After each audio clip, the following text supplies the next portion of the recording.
What's up, guys? So check it out. I finally am ready to drive this car. It has been 5 months and it's only got 220 miles on it.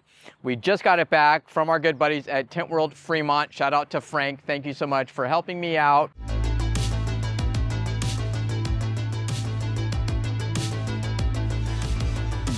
He did a full Xpel Ultimate Clear PPF on this full vehicle. He also did a full tint with nano ceramic tint. We did 70% on the front windshield and 40% on all the other windows on the vehicle. I'll do a walk around for you guys to check it out. He did a full ceramic coating on it. He also did ceramic coating on the full interior on 2 sets of wheels for me, these 20x10 warps and my Aspira wheels. So super grateful for that. I didn't even ask him to do that. He just took care of me. I did just drop the car off. Luckily, we have the luxury of having other vehicles to drive, so I didn't even bother him. I just left it here for about a week and a half. I said, take your time, do your best, and just let me know when it's done. I got it back, and I am freaking amazed at how good this thing came out. All the seams, the trim lines, I can barely see anything. I don't see any bubbles or anything in the PPF. I know it takes time to cure, but the first layup on this thing was just phenomenal. I just got it back yesterday. In fact, I drove it on the freeway for the very first time and got to see how quickly this car accelerates because I did not drive it on the freeway at all prior to this. In fact, out of those 220 miles, I probably only driven 50 of those miles. The rest of those miles were driven by Tesla and the body shop. So let's do a walk around on it. Now, I will remind you, on our last video of this vehicle, we took my Aspiras off of it. We put the 20x10s on it. It was already lowered on the MPP coilovers, but I don't think at that time I realized it had to go back to paint. In fact, what happened is this panel did not match the others. They just shot this panel here, this fender, and it just didn't blend or match. So Tesla service was nice enough. They kind of escalated it. They got a service advisor involved who does deal with the paint side. They got the body shop to actually fully blend the front end. And because it was going back to the body shop, I decided to put the factory suspension back on this vehicle. So you can tell, we'll walk over here, but check it out. It's back to factory height, but it still has the 20x10s on it. So it still looks dope, has our spacer conversion.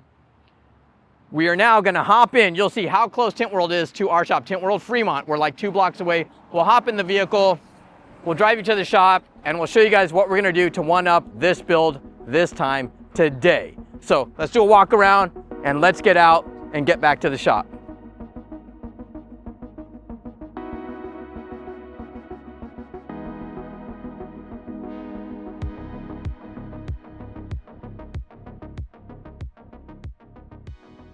Oh, and one more thing. If you guys tell Frank at Fremont Tint World that we recommended you, he will hook you up a special deal. Just drop me a message, zevcentric@gmail.com, that you contacted him to get our special pricing, and he will take care of you. So let's go.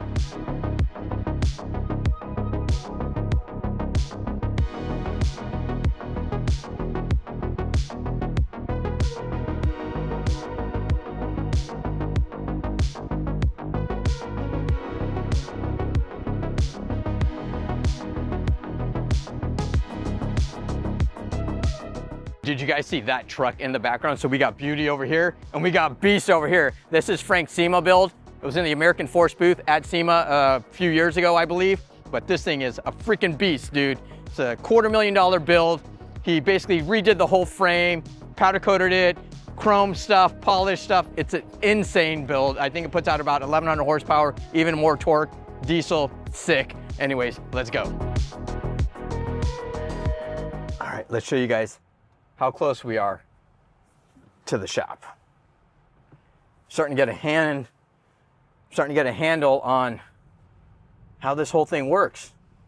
You know, there's the gear shifter selector thingy over here. You got no turn signal stock.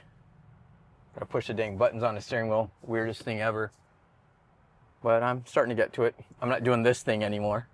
You know, how many of you guys got your Highlands and you're doing this still out of habit if you had a legacy Model 3 or an old school ICE car or something with the stock, you know? All right, let's go. Insane mode. Not. I must be in chill or standard because that was slow. All right, check it out. What was that? 1 block? 2 blocks, and we're here. Oh, look at that. That's how close we are to Tint World. I'm so grateful that they repaved our parking lot. We have no more crazy bumps, but we've lost our testing grounds. But yeah, let's get this thing into the shop. Ooh, look at that. Look at all our cool cars. My Model Y, our race car, my Legacy Gen 1. All right, so let's show you guys what we got in store for today. We are gonna we're gonna level up on this build just a smidge.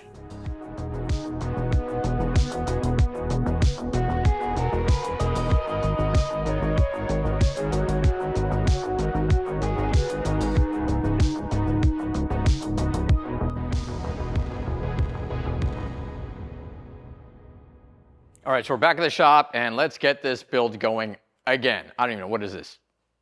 3rd time's the charm or something like that? Anyways, what we're gonna do today is not only put the MPP Coilover Conversion Kit back on the car, and just to remind you guys what it does, it takes, this is Tim's actual active damper here, just for demonstration purposes. We're gonna convert this into a true coilover. So we're gonna basically take this threaded sleeve, remove this factory spring perch, put this in its place, and this thing will look like a true coilover when we're done and retain all of the features of the factory active damping system.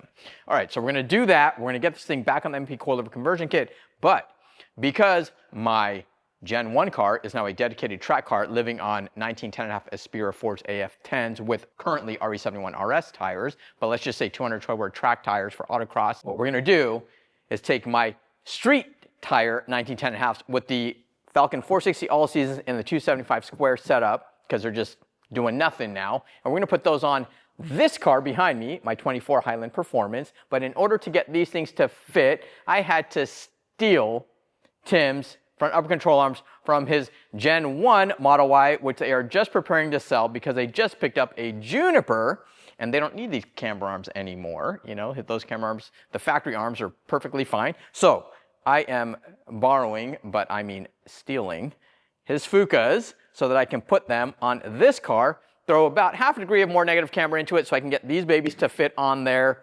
And we'll show you guys what it looks like with 19x10.5 squared on 275s with the MPP Coilover Conversion Kit. If you don't recall, shoot, I almost don't even remember what I've done to this car already, but I'm pretty sure I've got the MPP rear camera arm already on it. I've got the front lower control arm bearings. We are upgraded compliance bushing and a brake master cylinder brace. So that should complete the kind of upgrade level 1 kit from MPP along with our compliance bushing, polyurethane bushing. And now we're gonna throw in some sick wheels, the front upper control arm, so let's just call that level 2. But let's go, let's get this thing on the car so I can show you guys exactly what it looks like so I can actually start driving my car and enjoying it. Let's go.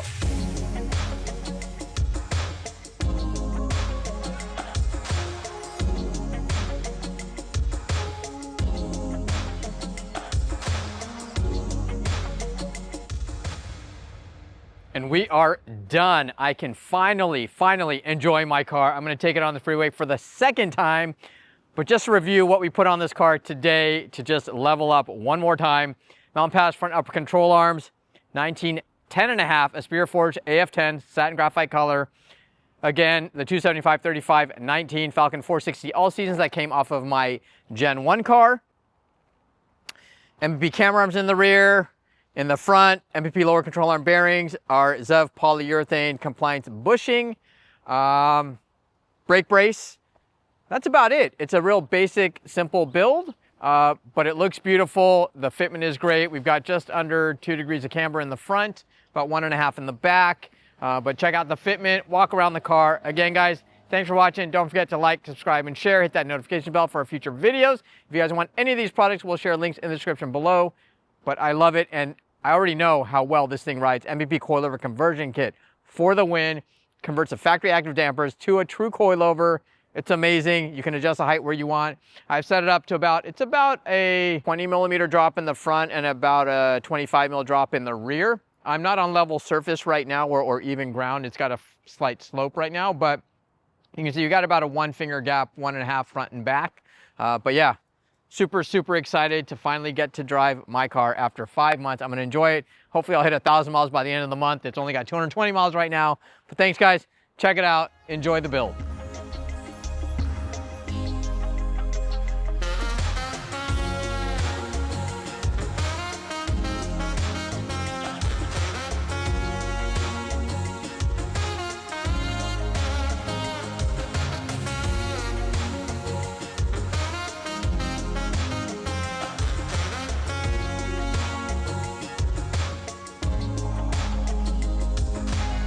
so concave.